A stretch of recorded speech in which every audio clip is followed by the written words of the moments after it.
DNS के इस episode में आपका स्वागत है। तो दोस्तों इस एपिसोड में हम बात करेंगे डीएनएस डेटाबेस के बारे में।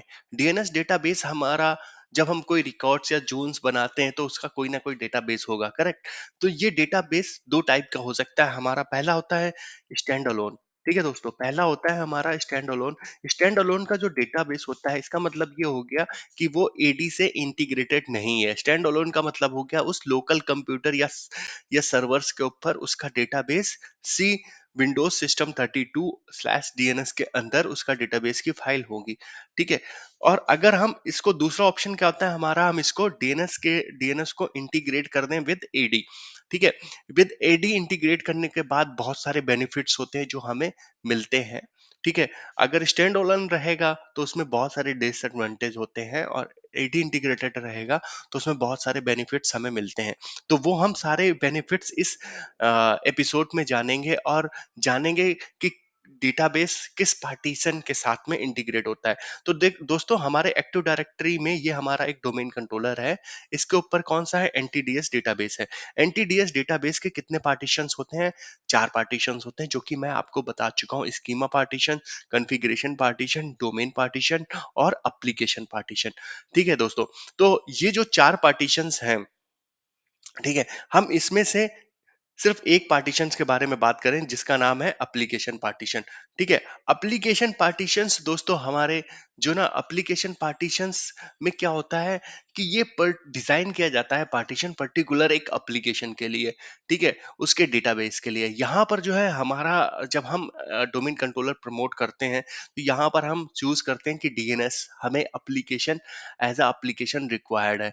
ठीक है। तो जब हम उसको टिक करते हैं डीएनएस को कि भैया ये हमें रिक्वायर है ड्यूरिंग दी प्रमोशन, ठीक है, तब हम बताते हैं कि इसका डेटाबेस जाके कहाँ से वो एप्लीकेशन पार्टीशंस में। फर्दर एप्लीकेशन पार्टीशंस, दोस्तों फर्दर एप्लीकेशन पार्टीशंस हमारी जो है 2 पार्ट्स में डिवाइडेड है। ठीक है। बट 2 पार्ट्स में डिवाइडेड है। पहला नाम है दोस्तों हमारी एप्लीकेशन पार्टीशंस में फॉरेस्ट वाइड डीएनएस। ठीक है, जिसको हम फॉरेस्ट वाइड जोन भी बोलते हैं। ठीक है, फॉरेस्ट वाइड डीएनएस जोन भी बोलते हैं। दूसरा होता है डोमेन वाइज। ठीक है, दूसरा होता है डोमेन वाइज। इन दो में ही हमारा एप्लीकेशन पार्टीशंस डिवाइड है फॉर द डीएनएस। ठीक है। बट 2 ऑप्शंस हमें और अलग से मिलते हैं। वो है डोमेन पार्टीशन। अगर हमारे पास विंडोज 2000 हम यूज कर रहे हैं, तब हम इस पार्टीशंस में अपना डेटाबेस सेव कर सकते हैं। बट माइक्रोसॉफ्ट डिफॉल्ट होता है 2000 में, अगर हम अपना डेटाबेस इसमें जाके सेव कर सकते हैं।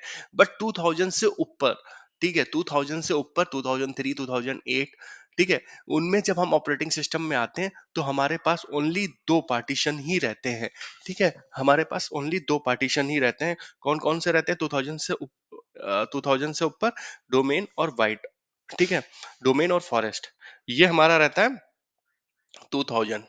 ठीक है। बट हमें जब हम जोन क्रिएट करते हैं तो हमें एक ऑप्शंस मिलता है, माइक्रोसॉफ्ट देता है कि अगर आप अपना जो है, अगर आपके पास इन्वायरमेंट में 2000 है या कंपेटिबिलिटी है कोई, तो आप इस पे जाके कर सकते हो। ठीक है, ये ऑप्शन यहाँ पर रहता है, इनेबल रहता है। ठीक है, ये भी हम देखेंगे अभी। और फोर्थ हमारा जो दोस्तों है, वो है कस्टम।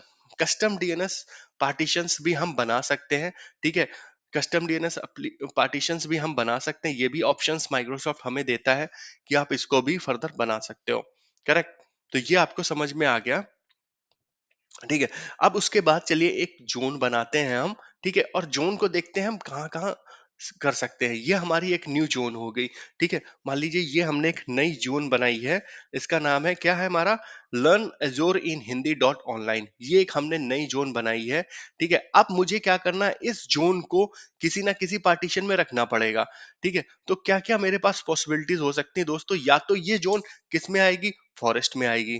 ठीक है, फॉरेस्ट वाइड जोन डीएनएस में आएगी। अगर ये जोन इसमें आई तो इससे क्या फर्क पड़ेगा? अगर ये जोन इसमें आई तो इससे दोस्तों होगा क्या कि ये जितने भी डोमेन कंट्रोलर है हमारे फॉरेस्ट में जिनके ऊपर डीएनएस सर्विसेज है, ये सबके ऊपर जोन दिखेगी आपको। मतलब सबके ऊपर रिप्लिकेट करेगी जितने भी हैं। मान लीजिए अगर आपके फॉरेस्ट में 50 डोमेन कंट्रोलर है, ठीक है, 50 डीसीज हैं जिनके ऊपर डीएनएस पड़ा हुआ है, डीएनएस सर्विस होना चाहिए इस जोन के लिए। तो ये जोन अगर आपने फॉरेस्ट वाइड कर दी तो ये 50 के 50 डीसीज पे आपको ये जोन दिखेगी। ठीक है, अब डोमेन वाइड में क्या होता है दोस्तों? ठीक है, ये फॉरेस्ट वाइड आपको समझ में आ गया। अब दूसरा क्या, ये एट अ टाइम जोन, जो हमारी न्यू जोन है, ये एट अ टाइम किसी एक पार्टीशन पे ही रहेगी। ठीक है, अभी हमने फॉरेस्ट देख लिया। अब अगर मान लीजिए फॉरेस्ट पे नहीं होके ये हमारी डोमेन वाइड है, ठीक है, अगर ये डोमेन वाइड है हमारी, तब इसका क्या होगा? तो जो भी इसकी डोमेन होगी, ठीक है, मान लीजिए इसकी डोमेन क्या है, लन हजोर इन हिंदी एक डोमेन है जिसके ऊपर ये जोन बनी हुई है। ठीक है, तो बाय डिफॉल्ट जो जोन हम बनाते हैं वो डोमेन पे ही बनती है।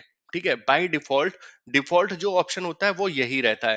ठीक है, बाय डिफॉल्ट डोमेन वाइड ही बनती है। ठीक है, फॉरेस्ट वाइड हम उसको कर सकते हैं। ठीक है, तो ये जब हम जोन बनाते हैं तो बाय डिफॉल्ट डोमेन वाइड ही बनती है। ठीक है, तो इस डोमेन के अंदर जितने भी डीसीज होंगे, ठीक है, अगर उनके ऊपर डीएनएस सर्विसेज पड़ी हुई हैं तो ये उन पे जाके रिप्लिकेट होगा। ठीक है, उन पे जाके ये फाइल बन जाएगी। ठीक है, तो ये आपको समझ में आ गया। ठीक है, तो इसमें क्या था, इसमें फॉरेस्ट वाइड था। ठीक है, इसमें डोमेन वाइड है। ठीक है, अगर डोमेन में 5 डोमेन कंट्रोलर हैं, ठीक है, 5 डीसीज हैं, तो ये 5 के 5 पे ये दिखेगी आपको। ठीक है, ये हम सब करके अभी प्रैक्टिकली देखेंगे। अब अगर हम इस पे भी नहीं रखते हैं, अगर हम रखते हैं डोमेन पार्टीशन पे, ठीक है, डोमेन पार्टीशन दोस्तों जैसा कि मैंने बताया 2000 की कंपेटेबिलिटी की वजह से यहाँ पे ये रहता है। ठीक है, अब इसमें क्या होता है, ये जो हमारा डोमेन पार्टीशन होता है, ये एक्टिव डायरेक्टरी का पार्टीशन है। ठीक है, एक्टिव डायरेक्टरी का पार्टीशन एप्लीकेशन पार्टीशन है, बट ये डिजाइन हुआ है पर्टिकुलर एप्लीकेशंस के लिए। ठीक है, डीएनएस हो गया, अदर एप्लीकेशंस के लिए ये डिजाइन हुआ पार्टीशन पर्टिकुलर एप्लीकेशन के लिए। डोमेन पार्टीशन जो हमारा डिजाइन होता है वो होता है यूजर्स, जैसा अगर आप मेरा पार्टीशन वाला एक्टिव डायरेक्टरी पार्टीशंस वाला वीडियो देखोगे तो उसमें आपको पता चल जाएगा। यूजर्स, कंप्यूटर्स, मतलब ये जो एक्टिव डायरेक्ट डोमेन का जो पर्टिकुलर डेटा होता है, यूजर्स, कंप्यूटर्स, ठीक है, प्रिंटर्स, इनके ऑब्जेक्ट के लिए ये पार्टीशन डिजाइन होता है। उस पे जाके अगर हम ये रखते हैं अपनी जोन, ठीक है, तो ये जो है हमारी डोमेन वाइड ही रिप्लिकेट होगी। ठीक है, इसमें डोमेन में ही दिखेंगे, मतलब डोमेन में अगर 5 डोमेन कंट्रोलर है जिसके ऊपर डीएनएस सर्विसेज हैं, तो ये 5 के 5 पे रिप्लिकेट होगी। ठीक है, अब कस्टम डीएनएस पार्टीशन दोस्तों क्या होता है, आप एक नया पार्टीशन अपना बना सकते हो।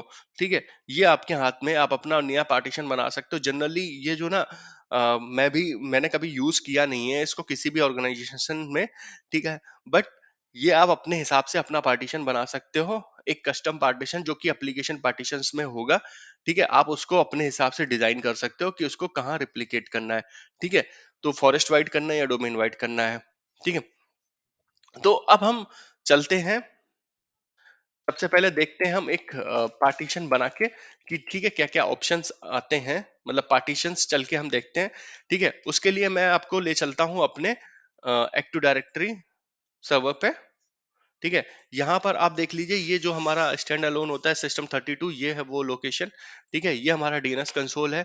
डीएनएस कंसोल में जस्ट लाइक अगर हम एक नई जोन बनाते हैं दोस्तों, ठीक है, आप नई जोन बनाने जा रहे हो, ठीक है, तो आप यहाँ पर देखिए आपको 4 ऑप्शंस मिल रहे हैं। पहला क्या है, to all DNS server running on the domain controller in the forest. ये कौन सा हो गया हमारा, फॉरेस्ट डीएनएस पार्टीशन हो गया। ठीक है, जो कि एप्लीकेशन के अंदर बनेगा। ठीक है, दूसरा क्या हो गया हमारा, to all DNS service server running on the domain controller in the domain. Correct, ये डोमेन के अंदर हो गया, ये डोमेन डीएनएस पार्टीशन हो गया। ठीक है, थर्ड वन क्या है, ये कंपेटिबिलिटी है 2000 जो मैंने आपको बताया। फोर्थ वन क्या है हमारा, कस्टम वाला है। ठीक है, to all the domain controller specify scope of the directory partition. ये अभी जब आप बना लोगे तो ये आपको यहाँ पे विजिबल होने लगेगा। ठीक है, तो ये 4 हो जाते हैं हमारे पार्टीशंस। ठीक है, तो अगर आपको इन पार्टीशंस को कनेक्ट करना है, ठीक है, अभी मैं क्या करने जा रहा हूं, इस पार्टीशंस को कनेक्ट करने के लिए आपको क्या ओपन करना पड़ेगा, एडीएसआई एडिटर ओपन करना पड़ेगा। ठीक है, एडीएसआई एडिटर ओपन करने के लिए आपको क्या करना पड़ेगा, टूल्स पे जाना पड़ेगा, एडीएसआई एडिटर ओपन करना पड़ेगा। एडीएसआई एडिटर ओपन कर लिया मैंने। अब मैं इसमें कनेक्ट करने जा रहा हूं, पहले फॉरेस्ट डीएनएस जोन से। ठीक है, तो यहाँ पर मैं लिख देता हूँ अपनी इंफॉर्मेशन के लिए फॉरेस्ट डीएनएस जोन, आप भी लिख सकते हो। ठीक है, इसको मैं कॉपी भी कर लेता हूँ। यहाँ पर आप क्या लिखोगे, DC equal to forest DNS zone. ठीक है, डीसी, अब आपको डोमेन का नाम लिखना होगा यहाँ पर, लर्न अजूर इन हिंदी। ठीक है, और comma DC equal to online. ठीक है, जैसे ही आप ये लिखोगे, ठीक है, अभी मैं किस सर्वर से कनेक्ट हूँ, इसी सर्वर से कनेक्ट हूँ। यहाँ पे देखिए default server you logged in. ठीक है, तो इससे मैं कनेक्ट हूँ, तो मैं इसको कनेक्ट करने जा रहा हूँ। ठीक है, यहाँ पर मैंने डीसी इक्वल टू होगा। ठीक है, यहाँ पर ये मैं आपको अम, उसमें डिस्क्रिप्शन बार में भी ये कमांड पेस्ट कर दूंगा। आपको सिर्फ क्या होगा, अपनी डोमेन का नाम यहाँ पे चेंज करना पड़ेगा और आप इससे कनेक्ट हो सकते हो। ठीक है, तो ये अभी मैं फॉरेस्ट वाले से कनेक्ट हो गया हूँ। ठीक है, तो यहाँ पर आप देख सकते हो, अगर मैं माइक्रोसॉफ्ट डीएनएस में इसका डेटाबेस सेव होता है, मतलब डीएनएस का, तो यहाँ पर कौन सी हमारी अभी एमएस डीसीएस वाली जोन है यहाँ पर। ठीक है, जी यहाँ पर दिख रही है। अगर आप डीएनएस ओपन करोगे, तो हमें ये वाली जो जोन है, ये हमारी फॉरेस्ट वाइड रिप्लिकेट हो रही है। इसकी प्रॉपर्टीज ओपन करोगे और यहाँ पे देखोगे replicate all DNS service in the forest, तो इसलिए ये हमें फॉरेस्ट वाइड यहाँ पे दिख रही है। ठीक है, अब जस्ट सपोज मैं यहाँ पर एक रिकॉर्ड अगर बनाता हूँ। ठीक है, अ, एक ऐसे ही रिकॉर्ड बना देते हैं। ठीक है, जिसका नाम दे देते हैं 10.0.0.8, 8 नहीं, 180।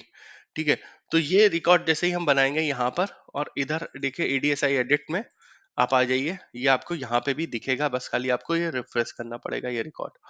ठीक है, तो ये रिकॉर्ड यहाँ आ गया। ठीक है, ये हमारी कौन सी होगी, फॉरेस्ट वाइड। अब हमें क्या है, डोमेन वाइड कनेक्ट करना है। ठीक है, तो डोमेन वाइड भी आप इजिली कनेक्ट कर सकते हो। बस मैं यहाँ से इसको कॉपी कर लेता हूँ, बार बार लिखने की जरूरत नहीं पड़ेगी। तो यहाँ पर मैं आ गया कनेक्ट टू। अब यह यहाँ पर क्या लिख दूंगा, इसको कॉपी पेस्ट कर देता हूँ जो मैंने कॉपी किया है। यहाँ पर मैं लिख दूंगा डोमेन, डोमेन डीएनएस। ठीक है, डोमेन डीएनएस जोन्स। आप यहाँ पे कुछ भी नाम लिख सकते हो, बट यहाँ पर सेम नाम होना चाहिए। फॉरेस्ट की जगह पे अब मैं यहाँ पे लिख देता हूँ डोमेन। ठीक है, डोमेन और इंटर। ठीक है, अब मैं किससे कनेक्ट हो गया हूँ, डोमेन डीएनएस जोन से। इसमें भी माइक्रोसॉफ्ट डीएनएस पे क्लिक करोगे तो आपको ये सारी जोन्स दिखने लगेंगी। एबीसी दिख रही है, डॉट कॉम दिख रही है, लर्नजोर दिख रही है, माइक्रोसॉफ्ट डॉट कॉम दिख रही है। ठीक है, और रूट डीएनएस दिख रही है। ठीक है, ये सारी जोन आपको डीएनएस के डेटाबेस में भी दिखेंगी। ठीक है, यहाँ पर आप इसको एक बराबर कर लीजिए, जैसे एबीसी दिख रही है आपको। ठीक है, और यहाँ पे डॉट कॉम भी दिख रही है, लर्नजोर भी दिख रही है, माइक्रोसॉफ्ट डॉट कॉम भी दिख रही है। ठीक है, तो ये आपको भी दिख रही है, और रिवर्स जोन भी आपको यहाँ पे ये दिख रही है 10.0.0। ठीक है, और ये कुछ जोन्स होती हैं जो हमारी डिफॉल्ट बन जाती है, 127 वाली हो गई। ठीक है, तो ये जो है आपको पूरा का पूरा डेटाबेस यहाँ पे दिख रहा है। अब ये जो जोन है हमारी, जैसे एबीसी को हम ले लेते हैं। एबीसी हमारी क्या है, डोमेन वाइज है। ठीक है, अब मुझे अगर इसको फॉरेस्ट वाइड करूंगा तो क्या होगा, यहाँ पे भी आप देखिए एडीएसआई एडिट में ये डोमेन वाइज है, करेक्ट, एबीसी, अभी क्योंकि ये डोमेन डीएनएस जोन में दिख रही है। जैसे ही मैं इसको चेंज करूंगा फॉरेस्ट वाइड, तो ये उठ के यहाँ से यहाँ चली जाएगी। ठीक है, चलिए करके देखते हैं। इसको मैं चेंज करता हूँ, फॉरेस्ट वाइट यहाँ पे क्लिक कर दिया, और ये कर दिया, अप्लाई कर दिया, और ओके कर दिया। ठीक है, अप्लाई ओके कर दिया, और इसको रिफ्रेश कर लेते हैं यहाँ पर, और यहाँ पे भी रिफ्रेश कर देते हैं। जैसे ही आप यहाँ पे रिफ्रेश करोगे, ठीक है, तो ये देखिए एबीसी यहाँ से चली गई है, abc.com। एबीसी अगर आपने रिफ्रेश यहाँ पे रिफ्रेश करोगे, तो यहाँ पर एबीसी आ गई। ठीक है, तो ये आपको क्लियर हो गया, जोन एक ही जगह रह सकती है डीएनएस जोन, या तो रहेगी डोमेन डीएनएस जोन्स में रहेगी, या फॉरेस्ट डीएनएस जोन्स में रहेगी। करेक्ट, ये आपको समझ में आ गया। ठीक है, हमारे पास एक और ऑप्शन है इसको, कि हम 2000 वाले में भी ले जा सकते हैं एबीसी को। ठीक है, एबीसी को हम 2000 वाले में भी ले जा सकते हैं। ठीक है, और ये अगर हम 2000 वाले में ले गए, तो हमें किससे कनेक्ट करना पड़ेगा अब, domain DNS partition, sorry, domain partition से कनेक्ट करना पड़ेगा। डोमेन पार्टीशन से कनेक्ट करने के लिए आपको क्या करना पड़ेगा, डिफॉल्ट नेमिंग कंटेक्स्ट पे क्लिक करना पड़ेगा। ये ऑटोमेटिकली आपको डोमेन डीएनएस पार्टीशन से कनेक्ट कर देगा। यहाँ पे आइए, यहाँ पे आने के बाद आपको एक माइक्रोसॉफ्ट